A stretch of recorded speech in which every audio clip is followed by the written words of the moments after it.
అమ్మా సహోదరి, సహోదరుడా, మళ్ళా చెప్తున్నా, నీ జీవితంలో కష్టం కావచ్చు, నష్టం కావచ్చు, ఇరుకు ఇబ్బంది కావచ్చు, నీ కుటుంబంలో ఎవరి ద్వారానైనా రావచ్చు.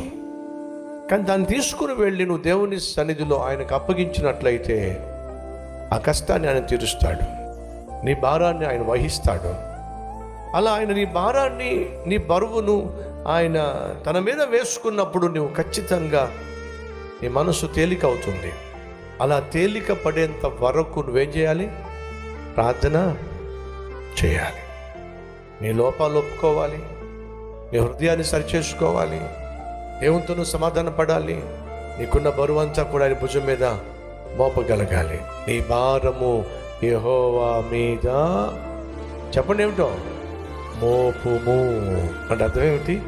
నీ మీద ఉన్న భారం కాస్త తీసుకెళ్ళి యెహోవా భుజం మీద మోపు, ఆయన నీ భారము వహించువాడు.